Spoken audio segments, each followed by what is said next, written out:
Ooh, take note of the score, guys. I've just spawned into this game. We're losing 69 to 120, well, 70 to 122 now. It's just going to keep going up and up and up, obviously. And my God, this was going to be the comeback. This is going to be the comeback. We spawned in and we thought, you know what? We can do this. There's 3 minutes or 3.5 minutes left in the game. Can we do it? It's going to be close. It's going to be tight because in this mode, everyone's just permanently triple capping. So we decided we're going to have to flip on its head and make sure that we are the guys that are going to be triple capping. We're playing against a party of 3 on the opposite side, so you know it's going to be a more of an interesting game, or so we thought.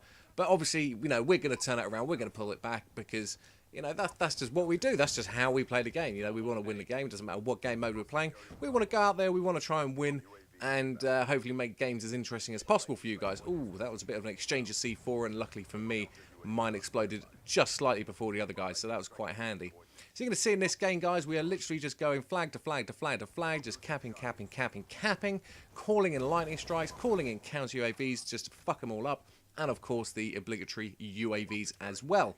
So in this short video for today, I'm going to be talking about E3. So I don't know anyone who's going. I'd personally love to go. You know, that would be it. You know, for me, going to E3 would be one of the most enjoyable experiences that I could have because I'm a hardcore gamer.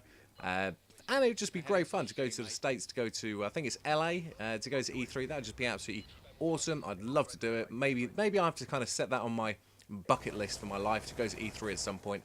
But I think in the meantime, I'm going to try and go to one of the UK conventions later on in the year to get hands-on experience and hands-on game time with the Xbox One and the PS4, if indeed that is going to be an option. That'd be great if it is an option. But E3, we're going to start seeing all the great fancy bits and pieces for the Xbox 720. It's not the Xbox 720, is it? It's the Xbox One and the PS4.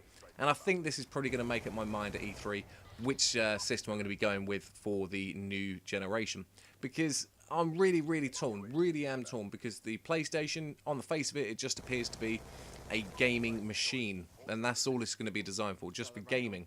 And the Xbox is this big multimedia, all-in-one, bells and whistles, singing and dancing, does whatever you want, cleans your dishes, does your ironing, you know, it just does everything. And you know what? I don't really want that from a games console. For me, all I want is a games console that will just dominate the other one. That's all I really care about. I mean, I've seen videos comparing the two systems based on the information that we have, and typically, you know, there's not a huge amount between them. One has an advantage on one aspect, the other has an advantage on the other aspects. But all I would really want to see from a games console is just to have as much stuff underneath it as possible to make it the best gaming experience you could possibly have.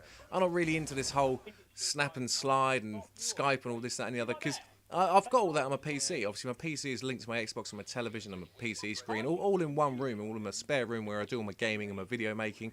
So the idea of having all that probably doesn't really work for me in terms of like the television aspects of it. I've got my television downstairs. You know, that's where I do my daytime TV watching. That's where I go and watch my Jeremy Kyle and my EastEnders. You know, that is where I do that. Upstairs is when where I want to game and do all my PC bits and pieces. So I'm not going to feel any real benefit from all the televisual aids that this Xbox One is going to be delivering, and that's kind of really putting me off the idea of getting a Xbox One.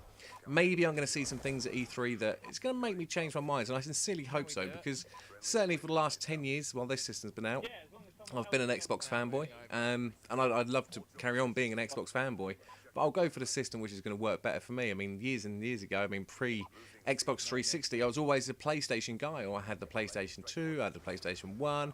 I think I did have the Xbox as well, the original Xbox, but I was always a PlayStation guy, a single-player PlayStation guy. And now I'm just getting a feeling that I might end up being back out of the PlayStation, but I don't know yet. You know, what are your guys' thoughts? From what you've seen and heard about and read about for these two systems, where's your mind going? Where are you thinking at this moment in time is going to be the system for you? Because I want to know your opinions and why you've come to those conclusions. Maybe it will help me make up my mind as to which system I think is going to work better for me. Anyway, that is today's video. I hope you guys have enjoyed this amazing comeback, and I shall speak to you in another video. Take care, guys, and goodbye.